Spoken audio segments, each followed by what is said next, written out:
Ariel Helwani in Houston, Texas, alongside Alan Jouban, who meets Albert Tumenov this Saturday at UFC 192 on the FS1 Prelims. A big fight for you. You're on a roll as of late. How do you feel? Do you feel like, that one stumble against Alves, is that completely out of the system and people are starting to get on the bandwagon again? Absolutely, man. It never really even detoured me at all. It happened, and people brought it up for a little while. Does it mess with you? But it didn't. After that, I just wanted to get right back and get my momentum back, and I did. Now it's a 2-fight win streak.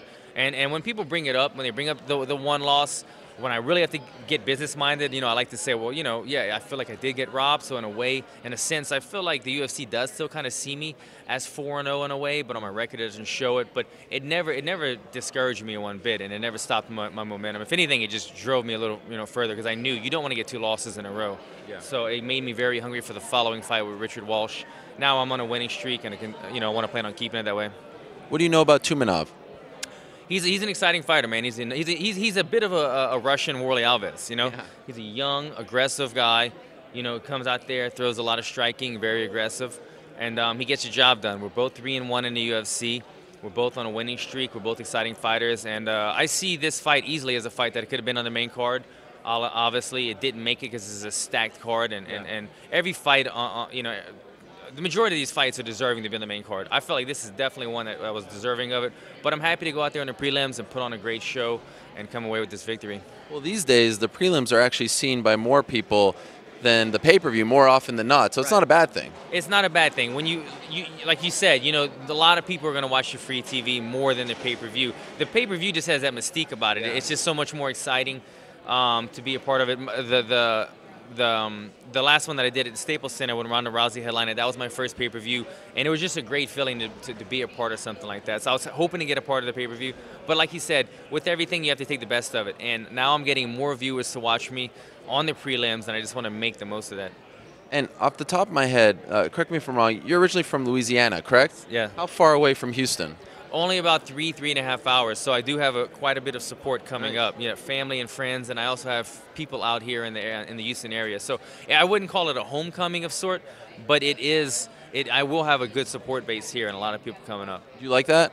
Yeah, I do. I mean, it doesn't faze me. I like to think of it like, when it's not on this grand of a scale, but when you're fighting on the regional shows, which I was less than 2 years ago, your entire fan, you're selling tickets. You're selling tickets to get paid. So you're selling 50 tickets. Your sponsors are there. You're fighting for sponsors in your gyms and all these local people. So that's a lot of pressure, and that really helps build your mentality for the bigger shows.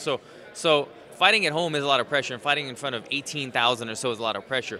But in that sense, I've already fought in front of everybody that I know so many times that now if people want to drive up to Houston, it's not that big of a deal. And it's definitely a plus. It's a positive to have everybody coming see me. Was I dreaming, or did you sign recently a sponsorship deal with like an Armani or something like that? Am I crazy? You're crazy, dude. No? Am I? Really? I feel like Kenny Florian was talking about that. You need to get your stuff together, man. I mean, yeah, they nailed it, man. It kind of leaked out into the public. It was who did you say? What designer? Kenny. Oh, I said Armani. Armani. It wasn't Armani. It was Versace. Versace. Look at you. But yeah, so it's something that I'm kind of not allowed to talk about just yet, but after this fight, I'm really the new face of Versace? I don't know if I could say that. I wouldn't say that, but I have been speking to them, and we are planning on working together and stuff. And it's exciting stuff for the future. I'm really excited to be able to speak more about it once I'm able to. When will that happen? Hopefully next month. Okay. Hopefully next month. Yeah. And is this your way of transitioning out of MMA? Absolutely not. Absolutely not. If anything, it's just growth for MMA. It's growth in my career, but it's also growth in MMA. I'm not patting myself on the back in any way, but we've got the Ronda Rouseys that are just bringing everything to the next level. She's in commercials, she's in the movies. We've got the Conor McGregors who is just killing everything and getting on the pay-per-view buys. Now, for me to go and work with a high fashion designer like Versace, who's if you look at like fashion, I mean they're kind of like the peak, they're the mother of it all. I think that's just opening more doors for athletes like us. Those are big name guys, and I'm not comparing myself to these guys, but guys like the David Beckhams and these guys that have capitalized and worked with these major brands and gone and taken their brand and their sport global because of this would be a dream of mine. So fighting is 100% my priority. I'm just happy to be able to open new doors for myself and other fighters. Just curious, all these guys here, they want to become UFC champions. I'm assuming that's their end goal, and have a big sponsorship, an athletic apparel sponsorship. For you as a young kid, as you were climbing through the ranks in that world, was this something that you dreamed about? Man, it's funny that you thought about it in that light, and that's absolutely right because, I was 19 years old when I was approaching Louisiana. They said, why don't you move to New York and become a model? And that was the last thing that in the world that I thought I would do. But it was an opportunity that I wasn't going to pass up. So I was doing the modeling for 15 years nearly, and I was successful at it, but I kind of peaked. Like I knew I did some good stuff, but I didn't ever hit these huge campaigns or anything like that. So for fighting to come into the picture and me to do what I finally love now and I'm passionate about, and it to come full circle, and now the brands are coming to me. Wow. That I was hunting down.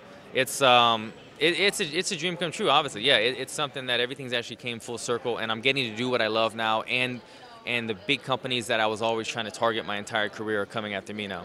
It's amazing. Congratulations. By the way, who's your Wishlist companion, supermodel companion for like a big Versace shoot? Who's at the top, if you could pick one? There's a lot of. I mean, it would be a beautiful supermodel girl. There's no one that comes to mind. I don't know, man. There's what's that one chick that's pretty cute? The one chick that's pretty cute. I feel like that kind of encapsulates all of them.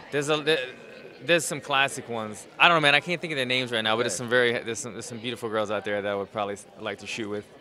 How about this 19-year-old Sage Northcutt? Have you seen him? Because yeah. people are saying he's a kind of a model-looking kid, I mean, more Abercrombie than Versace. Man, but I know my stuff. Hollister, perhaps, right? But I'm just. Right, can you give him any advice? I mean, because I feel like someone who is very good-looking and a fighter, it always brings this kind of attention. Yeah. And maybe your opponent wants to mess that up for you, your moneymaker, if you will. What kind of advice would you give to this youngster? Well, yeah, he's a young guy, and I don't know him personally, but I'm rooting for him, because I've somewhat been in that position. But he's being rushed in there right away. So it's people. I'm sure he's going to get a lot of crap for this.